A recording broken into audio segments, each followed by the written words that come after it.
Why the spark fades in a relationship. The wave of deadness that can submerge a relationship after the first thrilling months or years have caused many couples to lose hope and even look elsewhere for the excitement of newfound intimacy. With researchers estimating that 30 to 60% of married individuals in the United States will have an affair at some point in their relationship, it may be time to really examine what causes our affections to wane. The state of physical closeness and emotional distance is what characterizes a fantasy bond. This bond is formed when sincere feelings of love, respect, and attraction are replaced with imaginings of security, connectedness, and protection. Though these may all seem like positive attributes of an intimate relationship, placing a priority on form over substance is a key destroyer of any close relationship. People who engage in a fantasy bond value routine over spontaneity and safety over passion. We also stand to lose ourselves in the relationship, rather than maintaining the unique qualities that gave us confidence and drew our partners to us in the first place. When couples lose these real feelings for each other, rather than challenging destructive patterns in their relating, they tend to either throw away the relationship or sink deeper into fantasy for fear of losing each other or being alone.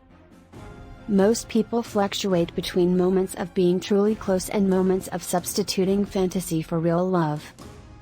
By recognizing the degree to which you engage in a fantasy connection as opposed to a sincere form of relating, you can challenge negative habits and patterns, and experience new and exciting stages of your relationship. Here are a few key ways to identify if you are in a fantasy bond and how you and your partner can go about changing it.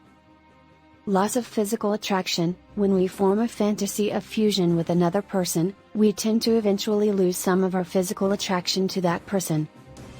When we view our partners as the independent and attractive individuals they are, we can keep a fresh level of excitement and affection for them. When you look at your relationship, can you recognize ways you and your partner step on each other's boundaries? Rather than driving us apart, this separateness actually allows us to feel our attractions and choose to be together. Think about the state people are in when they first fall in love. Letting yourself go physically or mentally. When we reach a level of comfort in a relationship, we may tend to care a little less about how we look and how we take care of ourselves. We may be more likely to act out without regard or consideration for the ways we not only hurt our partners but ourselves. They are often ways of protecting ourselves from sustained closeness. Failing to share activities. Early on in our relationships, we are often our most open, excited to try new things and share new adventures. Consistently doing things that your partner perceives as loving will also help keep the spark alive. This helps us to stay close to each other on a real level as opposed to out of obligation. All of these efforts nourish our loving feelings, overthrowing cynicism and upholding our attractions.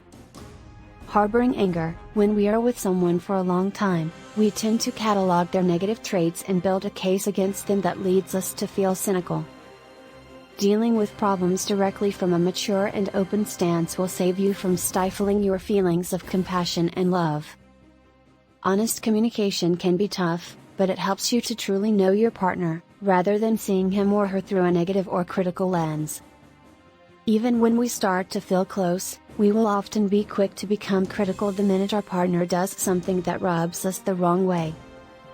The more we develop our ability to do this, the more emotionally close we feel to our partners. When we fail to do this, our emotional connection to a person can fade, and all we are left with is the form that makes up a fantasy bond. Reigniting our relationships can be as simple as carrying out those small, caring acts that make our partners feel acknowledged and loved for who they are.